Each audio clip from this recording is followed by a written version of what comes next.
धोरण 9 विषय हिंदी पाठ 16 भारतीय संस्कृति में गुरु शिष्य संबंध। ધોરણ 9ની અંદર પાઠ 16 છે ભારતીય સંસ્કૃતિ में ગુરુ અને શિષ્યનો સંબંધ કેવો હોવો છે। તો આપણે ગુરુ અને શિષ્યનો સંબંધ એક પિતા અને બાળક જેવો હોય છે। હંમેશા કહે છે ને કે માતા છે એ 100 શિક્ષકોની ગરજ સારે।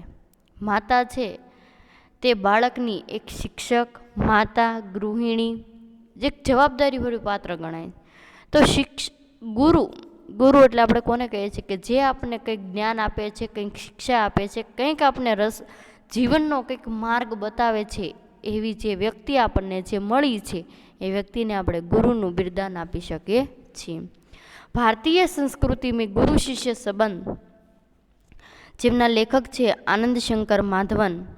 श्री आनंद शंकर माधवन का जन्म केरल प्रदेश के क्विलन जिले में हुआ था। श्री आनंद शंकर माधवन का जन्म केरल प्रदेश के क्विलन जिले में हुआ था। डॉक्टर जाकिर हुसैन के संपर्क में आने से हिंदू मुस्लिम के मधुर संबंधों के पक्षकार बन गए। जे डॉक्टर जाकिर हुसैनના સંપર્કમાં આવી અને હિન્દુ મુસ્લિમના જે મધુર સંબંધો છે જે પક્ષઘર બની ગયા હતા તે મધુર સંબંધોને વિશે એણે જ્ઞાન મેળવ્યું હતું। महात्मा गांधी के भारत छोड़ो आंदोलन में भी माधवन जी का सक्रिय सहभाग रहा। महात्मा गांधीजीનો જે ભારત છોડો આંદોલનમાં માધવજીએ સક્રિય સહભાગ આપ્યો હતો। જેલ में रहकर हिंदी भाषा का अध्ययन किया। જ્યારે એ આંદોલનની અંદર જ્યારે સાથ આપ્યો હતો એ વ્યક્તિઓએ જેલવાસ પણ ભોગવવો પડ્યો, ત્યારે જેલમાં રહીને જે માધવનજીએ હિન્દી ભાષાનું અધ્યયન કર્યું। જેલ સે છૂટકર આ ભારત ભ્રમણ કો નિકલ પડે। જ્યારે જેલમાંથી છૂટ્યા ત્યારે ભારતના ભ્રમણ એટલે કે જે ભારતની પ્રદક્ષિણા કરવા નીકળી પડે છે। બાદ મેં બિહાર મેં મંદાર વિદ્યાપીઠ की स्थापना की અને પછી તેમણે બિહારની અંદર મંદાર વિદ્યાપીઠની તેમણે સ્થાપના કરી। सन 1984 में अद्वैत मिशन और सन 1985 में शिवधाम अभिवन शिक्षा नगरी की स्थापना की। જ્યારે सन 1984 में अद्वैत मिशनની સ્થાપના કરી અને सन 1985 में शिवधाम अभिनव शिक्षा नगरी ની સ્થાપના કરી હતી। अब आप तीनों संस्थाओं के संचालक हैं। તેમણે મંદાર વિદ્યાપીઠની સ્થાપના કરી, પછી અદ્વૈત મિશનની સ્થાપના કરી અને શિવધામ અભિનવ શિક્ષાની સ્થાપના કરી। આ ત્રણ જે સંસ્થાઓની સ્થાપના કરી જેના કારણે તે સંચાલક ત્રણ સંસ્થાના સંચાલક ગણાતા હતા।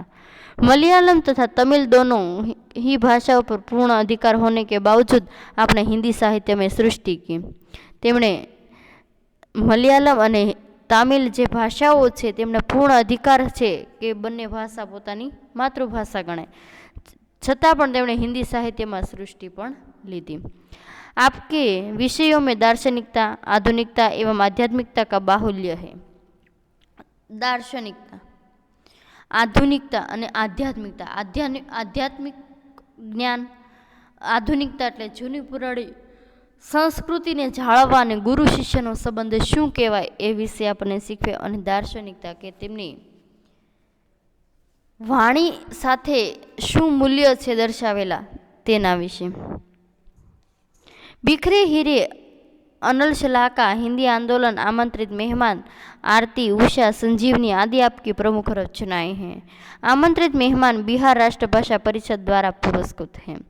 जे आमंत्रित जे प्रमुख रचना हती ते आमंत्रित मेहमान जे बिहारना राष्ट्रभाषा परिषद द्वारा पुरस्कृत करी। माधवन जी ने प्राचीन गुरु शिष्य परंपरा की गरिमा को स्पष्ट करते हुए वर्तमान शिक्षा प्रणाली पर परोक्ष रूप में करारा व्यंग किया।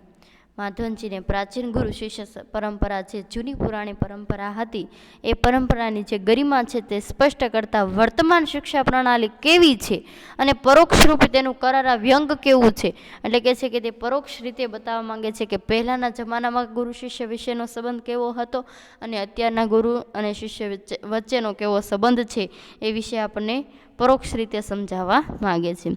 हमारे समाज में व्यावसायिक संस्कृत का बोलबाला है। આપણા સમાજની અંદર વ્યાવસાયિક સંસ્કૃત ભાષાની બહુ જ મહત્ત્વ છે। इस कारण गुरु शिष्य संबंधों में परिवर्तन आया। एना कारणे गुरु और शिष्य विशेष परिवर्तन आव्યું। पहले विद्यालय मंदिर के समान माने जाते थे। पहला शाळाओ छे तेमने मंदिर स्वरूप मानवामां आवती हती। शिक्षा देना एक आध्यात्मिक अनुष्ठान था अने ज्ञान देवुं शिक्षा देवी एक आध्यात्मिक अनुष्ठान हतुं। वह परम सुख प्राप्ति का एक माध्यम था अने एक परम सुख प्राप्ति नो एक माध्यम हतुं। उस जमाने में पैसे देकर शिक्षा खरीदी नहीं जाती थी। पहलाना जमाना में पैसा आपी अने शिक्षाने एटले के आपणे शाळानी अंदर फी भरीए छे पछी आपणने शाळानुं कोई एज्युकेशन के शिक्षण मळे छे ने। पहलाना जमानामां एवुं कोई वस्तु हती नहीं।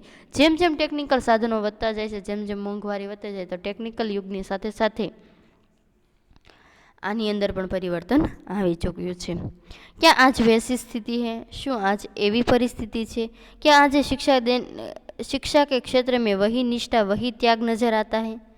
शुं आज शिक्षणनी अंदर निष्ठा एटले के छे प्रामाणिकता अने त्याग एटले लेवानी वस्तुथी अथवा तो कोई वस्तुने स्वार्थथी कोई वस्तुनुं ज्ञान आपवुं के सेवा आपवी एवो कोई त्याग देखातो नथी। लेखक ने हमें अंतर्मुख होकर सोचने के लिए बाह्य किया है। अपने अंदर आत्मा ने तपासवा माटे आपने अपने अंदर आत्मा ने तपासवा माटे आपने आ बाह्य रीते आपने समजाववामां आव्युं छे। तो विद्यार्थी मित्रों विषय प्रवेशनी अंदर हूँ तमने समजावीश।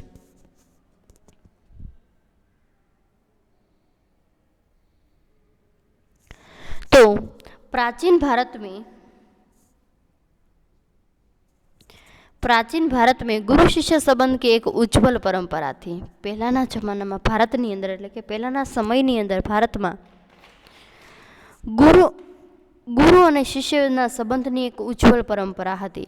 तब गुरु का आश्रम विद्या मंदिर के समान होता था। पहलाना जमाना में शाळाओ हती ने आश्रमनी अंदर बाळकोने छे ते ज्ञान गुरु द्वारा आपवामां आवतुं हतुं, शिक्षण आपवामां आवतुं हतुं, हरेक ट्रेनिंग आपवामां आवती हती अने बाळकने हरेक प्रगतिमांथी कई रीते पसार थाय ए विषे शीखवाडवामां आवतुं हतुं। तो आश्रम विद्या मंदिर के समान था। वहाँ पैसे का कोई स्थान नहीं था। या कोई पण जातनी फीस के कोई पण चार्ज भरवो पड़तो न हतो। आज पश्चिम के प्रभाव से गुरु शिष्य संबंध बदल गए हैं। आज पश्चिमना प्रभावनी साथे साथे अपना गुरु और शिष्यनो संबंध पण बदलाई गयो छे। प्रस्तुत लेख में लेखक ने भारतीय संस्कृति में गुरु शिष्य संबंध के बारे में बताया है। भारतीय संस्कृति अंदर आ प्रस्तुत लेखनी अंदर गुरु और शिष्य वच्चेनो संबंध केवो होय ते बताववामां आवे छे। आपणे पाठनो सार जोईए तो पाठना सारनी अंदर छे के पहले विद्यालय मंदिर के समान थे। प्राचीन भारत में विद्यालय मंदिर के समान माने जाते हैं। प्राचीन भारतनी अंदर विद्यालय अथवा के शाळाओने मंदिर समान मानवामां आवती हती। शिक्षा देने एक आध्यात्मिक अनुष्ठान था। शिक्षण आपवुं एक आध्यात्मिक अनुष्ठान समान हतुं। विद्या पैसा देकर खरीदी और पैसे लेकर बेची नहीं जाती थी। जे आपणुं शिक्षण छे के विद्या छे ते पैसा आपीने खरीदी शकाती नहोती अने पैसा लईने ते वेची शकाती पण न हती। शिक्षा देना परमेश्वर को पाने का एक माध्यम था। शिक्षण आपवुं ए परमेश्वर ने प्राप्त करवानुं एक माध्यम हतुं। ईश्वर ने साक्षात तमारे दर्शन करवा होय तो साची सेवा करवी, दिलथी कोई पण स्वार्थ वगर कार्य करूं।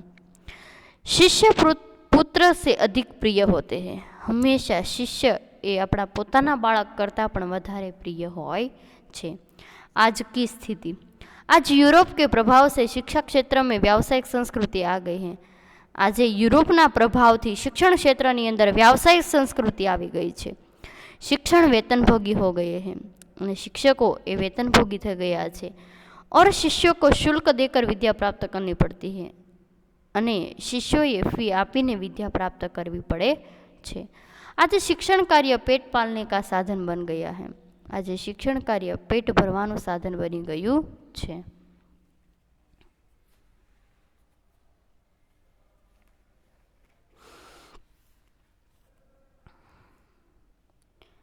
भारतीयों का स्वभाव, भारत के लोगों को अपने यहाँ मूल्य चीज़ों का मूल्य तभी समझ भी में आता है जब विदेशों में उनकी कदर की जाती है। તો ભારતીયોનો સ્વભાવ કેવો હોય છે? જ્યારે ભારતના લોકો પોતાની મૂલ્યવાન ચીજોનું મૂલ્ય ત્યારે સમજાય છે જ્યારે વિદેશોમાં તેમની કદર થાય છે અને લોકો એના વખાણ કરે છે। भारत में विवेकानंद का स्वागत तभी हुआ जब अमेरिका में उन्होंने नाम कमा लिया। જ્યારે ભારતની અંદર વિવેકાનંદનું સ્વાગત ત્યારે થયું જ્યારે અમેરિકામાં તેઓ નામ કમાયા હતા। नोबेल पुरस्कार मिलने पर ही बंगाली लोग रविंद्रनाथ ठाकुर का सम्मान करने लगे। જ્યારે नोबेल पुरस्कार મળ્યો સ્વામી વિવેકાનંદને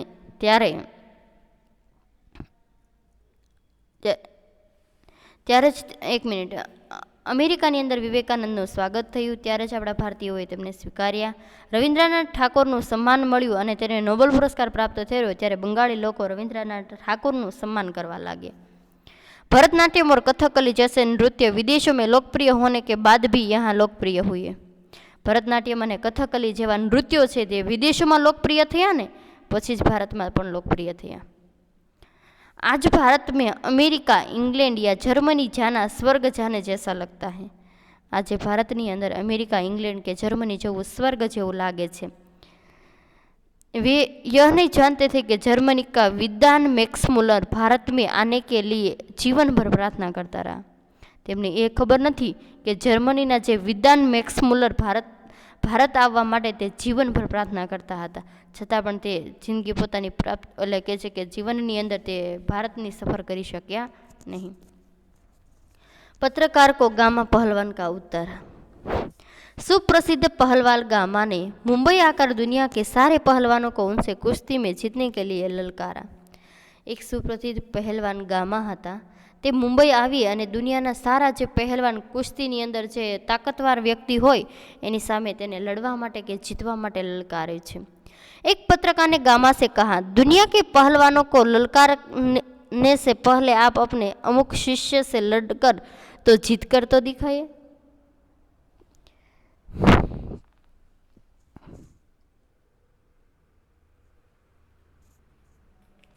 તે દુનિયાના પહેલવાનોને લલકારીને કહે છે કે એક પત્રકારે ગામાને કહ્યું કે દુનિયાના પહેલવાનો લલકારીને તમે પોતાના शिष्यों साथे लड़ीने के जीतीने बताओ।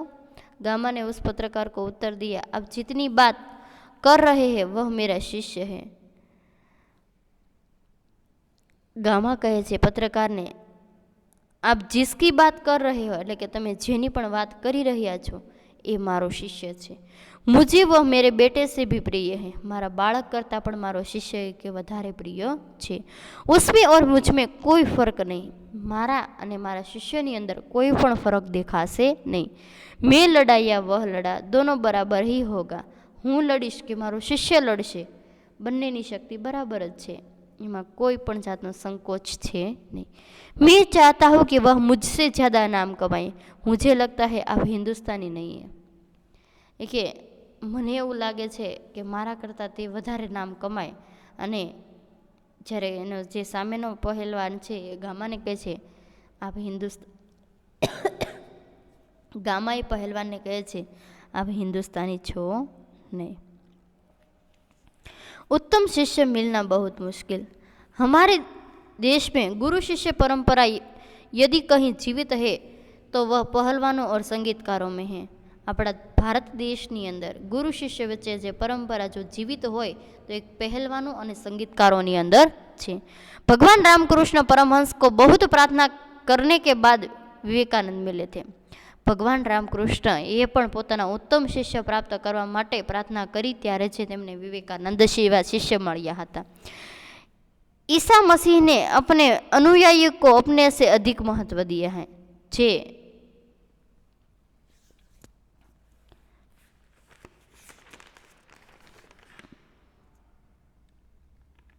ઈસુ ખ્રિસ્તે પોતાના અનુયાયીઓને પોતાના કરતાં વધારે મહત્ત્વ આપ્યું છે। સંગીતકારો કરતાં તેમના શ્રોતાઓને વધુ શ્રેષ્ઠ હોય છે, જ્યારે ત્યાં પૂજ્ય કરતાં પૂજારીને વધારે મહત્ત્વ અપાય છે। તો કહે છે કે સંગીતકાર પણ પોતાની અપેક્ષા કરતે શ્રોતા સે અધિક શ્રેષ્ઠ હોતે હે। તો આપણે જોઈ પણ શ્રોતાઓ સાંભળે ને એના કરતાં જે ગાવાવાળી વ્યક્તિ હોય ને તેનામાં વધારે ટેલેન્ટ હોય છે। અને આપણે જોઈએ છીએ કે પૂજ્ય કરતાં પણ પૂજારી શ્રેષ્ઠ ગણાતો હોય છે. ગુરુ શિષ્ય મેં જાતિ ધર્મ કા સ્થાન નહીં. ગુરુ શિષ્ય પરંપરાની અંદર જાતિ ધર્મ કોઈ પણ જાતનો ભેદભાવ રાખ્યા વગર, કોઈ પણ ગુણને પરખતા વગર, જાતિ ધર્મ નહીં ગુણ કો પ્રમુખતા દેની ચાહે. અને કહે છે હંમેશા વિદ્યાર્થીનું અંદરની કેળવણી અને અંદરનું જ્ઞાન ટેલેન્ટ જોવું જોઈએ, ક્યારે જાતિ કે ધર્મની અંદર ભેદભાવ કરવો જોઈએ નહીં. इसीलिए कई हिंदू मुसलमान गुरुओं के शिष्य रहे और कई मुसलमान हिंदू गुरुओं के शिष्य रहे. કોઈ હિન્દુ ગુરુ હોય છે તો કોઈ મુસલમાન ગુરુ હોય છે, કોઈ હિન્દુ શિષ્ય હોય છે તો મુસલમાન એના ગુરુ હોય છે, અને કોઈ હિન્દુ ગુરુ હોય તો એના શિષ્ય પણ મુસલમાન હોય છે. सेवा लेने नहीं देने की वस्तु है. अधिकतर गुरु सेवा लेने में ही अपनी चतुराई समझते. મોટા ભાગના ગુરુઓ છે સેવા લેવામાં ચતુરાઈ बतावे छे. सच यह है कि सेवा लेने की नहीं देने की वस्तु है. साचું તો એ છે કે સેવા લેવાની વસ્તુ નથી, દેવાની વસ્તુ છે. बच्चे रोगी असहाय और वृद्ध लोगों सेवा लेने में अधिकारी हैं. બાળક હોય, કોઈ રોગી પીડાતી હોય, અસહાય કોઈ સહારો ન મળી શકતો હોય, અને વૃદ્ધ વ્યક્તિ હોય તો એને સેવા દેવી જરૂરી છે. इनकी सेवा को ईश्वर की सेवा माननी चाहिए. हमेशा आ 4 व्यक्ति की सेवा करो तो तुम ईश्वर की सेवा मानो छो. आज की ज्ञानी और तपस्वी गुरु नहीं रह गए. આજના જે જ્ઞાનીઓ છે અને તપસ્વી ગુરુ રહ્યા નથી, क्योंकि वे शिष्य को तैयार करने में आवश्यक श्रम नहीं उठाते. કેમ કે પોતાના શિષ્યોને જ્ઞાન આપવા માટે તેવું એનું તપસ્વી જ્ઞાન દેખાતું નથી. क्योंकि शिष्य को तैयार करने में आवश्यक श्रम नहीं. અને જે શિષ્યને તૈયાર કરવા માટે પોતાની પાસે પૂરતી મહેનત હોતી નથી. पुजारी जितने प्रेम और भाव से मूर्ति की पूजा करता है, मूर्ति में उतनी ही शक्ति आती है. તમે જેટલો પ્રેમ જે વસ્તુને કરશો એ વ્યક્તિ તમારી તરફ પ્રેરાશે. ईश्वर સાથે પણ પ્રેમની લાગણી રાખવી. ગુરુ और शिष्य के बारे में भी यही सिद्धांत काम करता है. તમે જેટલું બાળક સામે જેટલો પ્રેમ બતાવો તો બાળક છે એ તમારું થતું જાય. દિવસે ને દિવસે હરેક વસ્તુની અંદર પ્રેમ લાગણી ભાવના હશે તો તમે હરેક વસ્તુ સાથે સંકળાયેલા રહેશો. વિદ્યાર્થી મિત્રો, આ પાઠનો સાર પૂર્ણ કર્યા.